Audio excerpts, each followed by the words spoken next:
Hello friends, welcome to Indian study पर आपका स्वागत है। दोस्तों, आज की इस वीडियो में मैं आप लोगों के लिए हिंदी का टेस्ट लेकर के आया हूं, जो कि आपके आने वाले एग्जाम यूपीएसआई के लिए बहुत ही ज़्यादा इंपॉर्टेंट है।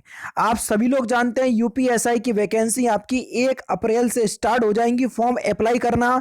तो आप उसके लिए नहीं बैठे रहें कि 1 अप्रैल से फॉर्म स्टार्ट होगा उसके बाद ही हम तैयारी करेंगे। यकीन मानना, आप लोगों को समय नहीं मिलेगा, क्योंकि जब जब आर के विश्वकर्मा जी का इंटरव्यू हुआ, जो कि उत्तर प्रदेश प्रोन्नति बोर्ड के अध्यक्ष हैं, उन्होंने तब तब एक ही बात बोली कि जब भी वैकेंसी आएंगी उसके 2 महीने के बाद आपका एग्जाम ले लिया जाएगा। तो 2 महीने में यूपीएसआई की तैयारी नहीं होती, ये मैं आपको बहुत अच्छे तरीके से समझा रहा हूं कि अभी अगर आप तैयारी कर रहे हैं तो बहुत ही अच्छी बात है, बाद में आपको बहुत ज्यादा पछतावा होने वाला है। तो मैं तो आपकी तैयारी करवा रहा हूं और करते रहिए, ठीक है। पहला क्वेश्चन से आपका अधिकार में उपसर्ग आपको बताना है। देखो, उपसर्ग किसी भी शब्द के आगे लगाए जाते हैं, जबकि प्रत्यय जो है वो किसी भी शब्द के पीछे लगाए जाते हैं। सर, हमसे पूछा गया है अधिकार में कौन सा उपसर्ग होगा, तो मैं आपको बता दूं, अधिकार में अधि उपसर्ग होगा। यहां पर तीसरा ऑप्शन आपका बिल्कुल करेक्ट हो जाएगा। अधिकार में कौन सा उपसर्ग होगा सर? तीसरा ऑप्शन अधि उपसर्ग होगा। धार्मिक में प्रत्यय बताओ। अब याली मैंने आपको बताया प्रत्यय किसी भी शब्द के पीछे लगाए जाते हैं, तो धार्मिक में कौन सा प्रत्यय होगा? तो धार्मिक में आपका एक प्रत्यय हो जाएगा। दूसरा ऑप्शन करेक्ट। कौन सा? दूसरा ऑप्शन करेक्ट। आकर्षण का विलोम शब्द आपको बताना है। आकर्षण का विलोम शब्द क्या होगा? आकर्षण का विलोम शब्द हो जाएगा विकर्षण। दूसरा ऑप्शन करेक्ट। आकर्षण का विलोम शब्द क्या होगा सर? विकर्षण। दूसरा ऑप्शन करेक्ट। जानने की इच्छा के लिए एक शब्द बताइए। जो जानने की इच्छा रखता हो, वाक्यांशों के लिए एक शब्द क्या होगा? तो जानने की इच्छा रखने वाले के लिए एक शब्द क्या होगा? जिज्ञासा। तीसरा ऑप्शन यहाँ पर आपका बिल्कुल करेक्ट। तीसरा ऑप्शन यहाँ पर आपका बिल्कुल क्या हो जाएगा सर? करेक्ट हो जाएगा। कथा का बहुवचन क्या होगा? कथा का हमसे बहुवचन पूछा है। कथा का बहुवचन क्या होगा सर? कथा का बहुवचन होगा कथाएं। चौथा ऑप्शन करेक्ट। कथा का बहुवचन क्या हो जाएगा? कथाएं। चौथा ऑप्शन करेक्ट। इनमें निम्नलिखित में से कौन सा वाक्य वर्तमान काल का है? वर्तमान काल का आपको प्रेजेंट वाला बताना है। देखो, जिसके पीछे थी लग जाता तो ये तो पास्ट का हो गया। मोहन गया, पता नहीं कौन सा है। वह जाएगा, ये फ्यूचर का है। अब मानव पढ़ता है, यही वाक्य जो है वो आपका कौन सा है? प्रेजेंट का हो जाएगा। यानी कि इस क्वेश्चन का कौन सा पहला ऑप्शन जो है वो आपका बिल्कुल क्या होगा सर? करेक्ट हो जाएगा, ठीक है। नेक्स्ट क्वेश्चन, निम्नलिखित में से कौन सा प्रश्नवाचक चिन्ह है? बहुत सिंपल क्वेश्चन है। अगर इस क्वेश्चन का आंसर नहीं बता पा रहे तो फिर तो भैया पिटाई हो जानी चाहिए, ठीक है। तो आपका जो सही आंसर हो जाएगा वह हो जाएगा ऑप्शन नंबर ए। यही चिन्ह जो है ये प्रश्नवाचक चिन्ह है। अब आप बोलोगे सर, जो दूसरे ऑप्शंस में दिया ये कौन सा चिन्ह है? डंडा बिंदी वाला जो चिन्ह होता है, इसको विस्मयादि बोधक चिन्ह बोलते। क्या बोलते? विस्मयादि बोधक। ये छोटा सा जो नीचे वो आपका वो लग जाता है कॉमा सा, इसको हम अल्प विराम बोलते। क्या बोलते? अल्प विराम। और ये कौन सा होता है सर? ये अर्ध विराम होता है। ये अल्प विराम, ये अर्ध विराम। समझ रहे? मैंने पूरी वीडियो बनाई हुई है इस चैप्टर पे। अगर आप डालोगे कि जो आपके चिन्ह होते हैं, विराम चिन्ह बाय इंडियन स्टडी, तो आपको वीडियो मिल जाएगी, आराम से देख लेना। सारी चीज आपको समझाई हुई है, बस आप देखो। तो मैं तो आप लोगों के लिए हर वो मुमकिन कर रहा हूँ, हर वो चीज मुमकिन कर रहा हूँ जो आपके एग्जाम की दृष्टि से बहुत इंपॉर्टेंट है। रास्ता देखना, इस मुहावरे का सही अर्थ क्या है? रास्ता देखना, इस मुहावरे का सही अर्थ क्या है? रास्ता देखने का अर्थ क्या हो जाएगा सर? प्रतीक्षा करना। चौथा ऑप्शन करेक्ट। देखो, आप लोगों से कुछ नहीं मांगा जा रहा है, इसकी पीडीएफ भी डिस्क्रिप्शन में टेलीग्राम चैनल का लिंक दिया हुआ है, वहां से प्राप्त कर सकते हैं।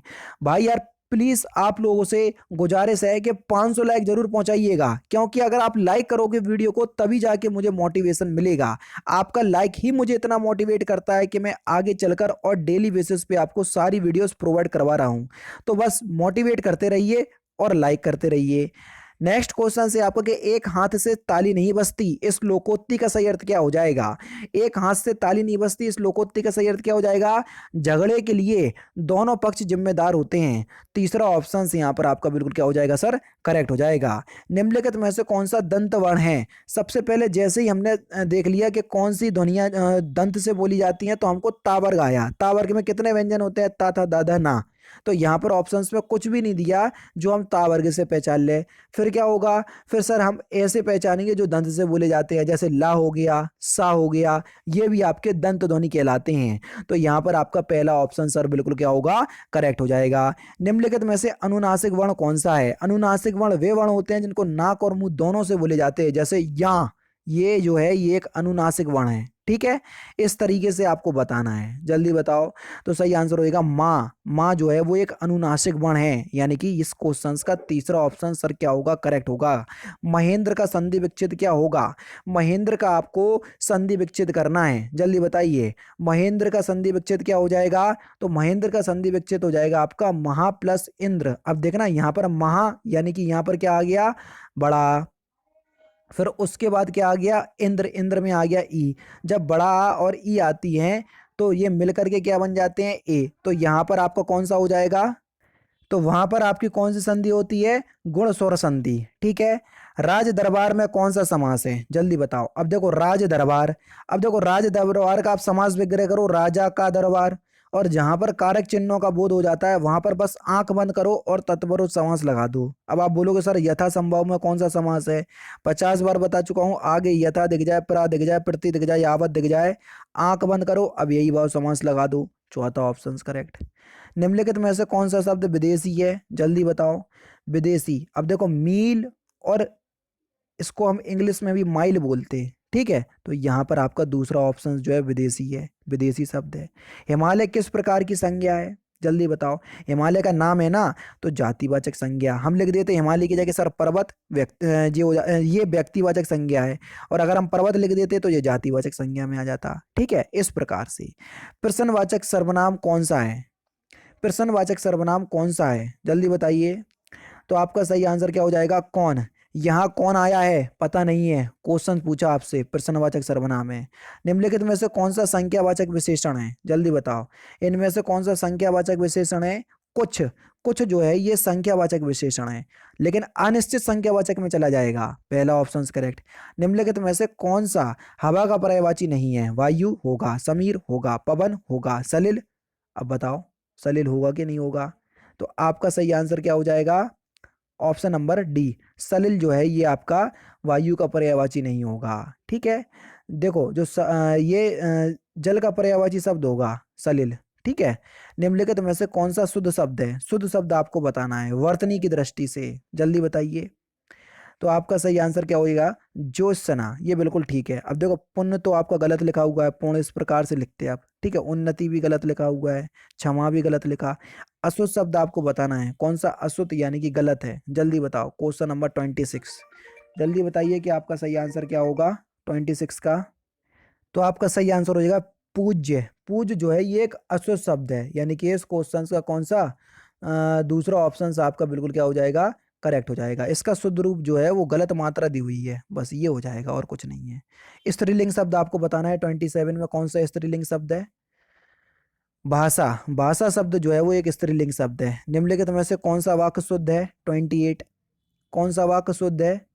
तो आपका सही आंसर हो जाएगा मुझे घर जाना है। तीसरा ऑप्शन यहाँ पर आपका बिल्कुल करेक्ट, मुझे घर जाना है, ये वाक्य जो है वो शुद्ध है।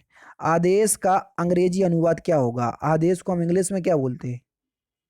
तुम बहुत ऑर्डर दे रहे, पहला ही ऑप्शन करेक्ट, ऑर्डर, ऑर्डर बोलेंगे। टीचिंग का हिंदी में अनुवाद क्या होगा? टीचिंग को हिंदी में क्या बोलेंगे? बहुत सिंपल हो गया ये तो, अध्यापन, यानी कि इस क्वेश्चंस का दूसरा ऑप्शन यहाँ पर आपका बिल्कुल करेक्ट। ठीक है, अध्ययन का मतलब स्टडी होती, ये ध्यान रखना, नहीं तो कोई अध्ययन लगा दो, अध्ययन का मतलब स्टडी होता। ब्रजभाषा का केंद्रीय क्षेत्र क्या है? कल ही बताया था, जल्दी बताओ। ब्रजभाषा का केंद्रीय क्षेत्र मथुरा हो जाएगा सर, तीसरा ऑप्शन करेक्ट। निम्नलिखित में से किस में वर्गीकृत किस में वर्गीकृत नहीं किया जाता? हिंदी को निम्नलिखित में से किस में वर्गीकृत नहीं किया जाता, जल्दी बताइए। दक्षिणी हिंदी में, दूसरा ऑप्शन करेक्ट। हिंदी का वर्गीकरण दक्षिणी हिंदी में नहीं है, जबकि पहाड़ी हिंदी, पश्चिमी हिंदी, पूर्वी हिंदी में है। ठीक है। अर्धशासकीय पत्र के संदर्भ में कौन सा कथन जो है वो गलत है, जल्दी बताओ। अर्धशासकीय पत्र के संबंध में कौन सा कथन गलत है? इसका स्वरूप व्यक्तिगत पत्र के समान होता है, ये बिल्कुल ठीक है।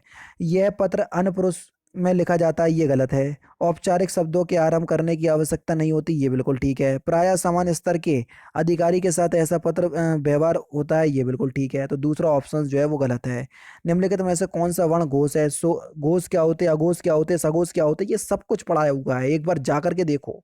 सही आंसर हो जाएगा गा, चौथा ऑप्शन करेक्ट। संहार का संधि विच्छेद क्या होगा सर? संहार का संधि विच्छेद क्या होगा सर? तो आपका सही आंसर हो जाएगा सम प्लस हार, चौथा ऑप्शन बिल्कुल करेक्ट। कौन सा? चौथा ऑप्शन बिल्कुल करेक्ट।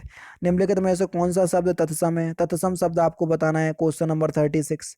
चक्र, चक्र शब्द जो है वो एक तत्सम शब्द है, पहला ऑप्शन यहाँ पर आपका बिल्कुल क्या हो जाएगा? करेक्ट हो जाएगा सर। ठीक है। नेक्स्ट क्वेश्चन से आपका कि निम्नलिखित में से कौन सा शब्द तद्भव है? तद्भव शब्द आपको बताना है 37 में। तो आपका सही आंसर हो जाएगा जीव, जीव शब्द जो है वो एक तद्भव शब्द है, तीसरा ऑप्शन करेक्ट। निम्नलिखित में से प्रेरणार्थक क्रिया कौन सी है? कौन सी क्रिया प्रेरणार्थक क्रिया है?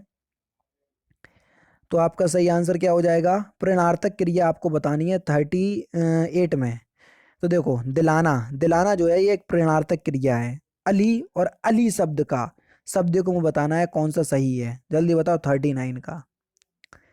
देखो अली माने होता है आपका भौरा और अली माने होता है सखी, चौथा ऑप्शन करेक्ट। लास्ट क्वेश्चन, निम्नलिखित में से कौन सा वाक्य संयुक्त वाक्य है? कल आपको संयुक्त वाक्य की परिभाषा भी बताई थी कि एक्चुअल में संयुक्त वाक्य होता क्या है, मिश्र वाक्य भी बताया था, सरल वाक्य भी बताया था। तो अब छांटो इसमें से कौन सा संयुक्त वाक्य है और मुझे कमेंट बॉक्स में बताओ। ये थे आपके 40 हिंदी के क्वेश्चंस जो कि मैंने आज की इस वीडियो में आपको कवर करवा दिए। वीडियो कैसी लगी तो मुझे कमेंट बॉक्स में ज़रूर से बताइएगा। और आपको एक जानकारी के लिए एक बात बता दूं कि आपका एग्ज़ाम 2 महीने के बाद अवश्य हो जाएगा जब आपके फॉर्म भरे जाएंगे, इसलिए बिल्कुल भी लापरवाही मत बरतो। जितना करवा रहा हूँ उतना करते चलो तो बहुत ज़्यादा आपको फ़ायदा मिलेगा आपके एग्जाम हॉल में, जब आप एग्जाम दे रहे होंगे तब जाके आपको यकीन होगा। तो दोस्तों फिलहाल की वीडियो में सिर्फ इतना ही। अगर आपको वीडियो पसंद आए तो प्लीज़ दोस्तों वीडियो को लाइक कीजिए, शेयर कीजिए और साथ ही साथ हमारे चैनल को सब्सक्राइब करना ना भूलें, क्योंकि मैं रोजाना इसी तरह के वीडियोस आप लोगों के लिए लाता रहता हूँ। नमस्कार दोस्तों, जय हिंद, जय भारत।